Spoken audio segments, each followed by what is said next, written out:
যারা গুপ্ত রাজনৈতিক দল করেন তাদের ব্যাপারে আমাদের একটি প্রশ্ন আছে। জামাত ইসলাম, আমি এখানে সুস্পষ্টভাবে বলতে চাই, এই জামাত ইসলাম 1996 সালে আওয়ামী লীগের সাথে একসাথে থেকে 175 দিন হরতাল পালন করেছেন আওয়ামী লীগ এবং জামাত একসাথে, এবং সেদিন তারা তত্ত্বাবধায়ক সরকারের আন্দোলন করেছেন।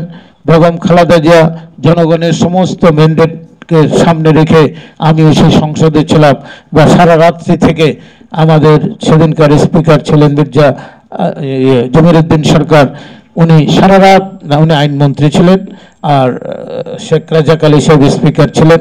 সমস্ত রাত্রি আমরা থেকে এই তত্ত্বাবধায়ক সরকারের আইন বা বিলটি পাশ করে বেগম খালেদা জিয়া 30 দিনের মধ্যে রাষ্ট্রপতির কাছে ক্ষমতা হস্তান্তর করে আসেন দেশের মানুষের কল্যাণের জন্য, যে উনি গণতন্ত্রকে বিশ্বাস করেন, দেশে যেন শান্তি থাকে।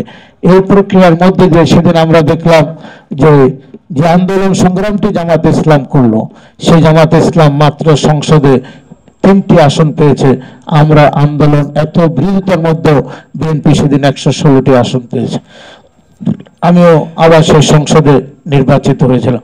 আমি এই জন্য কথাটি বলতে চাই যে জামাত ইসলাম সেদিন যে আন্দোলন সংগ্রাম করলেন, এত বড় বড় কথা বলেন, আমরা দেখেছি সংসদের বিরোধী দলের নেতা শেখ হাসিনা মাঝখানে বসে আছেন, তার ডান পাশে মতিউর রহমান নিজামী, বাঁ পাশে মুজাহিদ, জামাতের সেক্রেটারি, আরো জাতীয় পার্টির নেতারা অন্যান্যরা বসে আছেন, বসে বিএনপির বিরুদ্ধে আন্দোলন সংগ্রাম করেছেন। আজকে সেদিন আপনি হাসিনার সাথে যেভাবে ঐক্য করেছেন, আবার 5ই আগস্টের পরে হঠাৎ করে আপনি জামাতের আমির, উনি একসময় ছাত্রলীগের রাজনীতি করতেন, উনি জামাতের আমির, উনি হঠাৎ করে বলে দিলেন দেশে যা ঘটেছে, যারা যে অন্যায় করেছে আমরা সবাইকে মাফ করে দিলাম। আপনি মাফ করে দেওয়ার কে? তারপরে বাংলাদেশের রাজনীতি আস্তে আস্তে করে এই শিবিরের নেতারা এখানে এই মানে বৈষম্য বিরোধীর মধ্যে ছিলেন, আত্মগোপন থেকে পরে প্রকাশ করলেন। আজকে এই অবস্থার মধ্যে দিয়ে বাংলাদেশ চলতে পারে না। আমরা চাই একটি নিরপেক্ষ স্বচ্ছ, হঠাৎ করে তারা বক্তব্য দিয়ে উঠলেন বৈষম্য বিরোধীওয়ালারা, যারা আজকে দল গঠন করলেন। আমরা 47-এর পূর্ব অবস্থায় ফিরে যেতে চাই।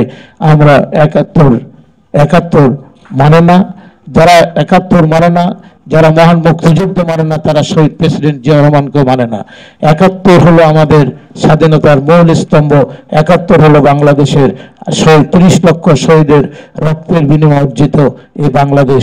অতএব 71 যারা মানে না, আমি মনে করি তারা এই দেশের মানুষের কাছে ভোট চাওয়ার কোনো অধিকার নেই, এবং তাদের ভোটে দাঁড়ানোরও কোনো যোগ্যতা নাই, এবং তাদের ভোট চাওয়ার অধিকারও নেই।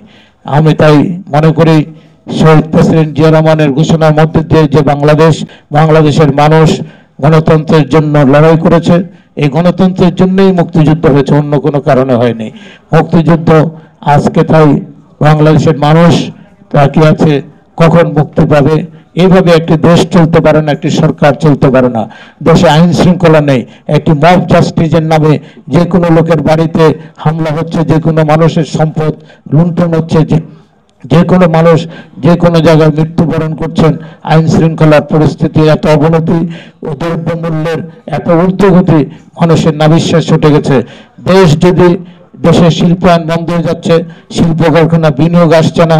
27 লক্ষ কোটি টাকা শেখ হাসিনা লুণ্ঠন করে এদেশ থেকে নিয়ে গেছে। টাকা ফেরত আনতে হলে, এই বিচার ব্যবস্থা করতে হলো, একটি গণতান্ত্রিক সরকার দরকার, নির্বাচিত সরকার দরকার, যেটি পার্লামেন্টে পাশ করে তারপরে এগুলো করতে হবে। তাতে অন্তর্বর্তীকালীন সরকারকে তো ওরকম কোনো ম্যান্ডেট নেই আপনি এতগুলো কাজ করতে পারবেন। ন্যূনতম সংস্কার করে অতি দ্রুত নির্বাচনের ব্যবস্থা করবেন। এটাই আজকে এই আজীবন যিনি গণতন্ত্রের জন্য লড়াই করেছেন, গণতন্ত্রের মানসপুত্র, যিনি বাংলাদেশকে সত্যিকার অর্থে জিয়া রহমানের নেতৃত্বে সামনে রেখে এই গণতন্ত্র বাংলাদেশে উনি পুনঃপ্রতিষ্ঠা করেছেন, ইনি এর হকদার হচ্ছেন মশিউর রহমান যাদু মিয়া।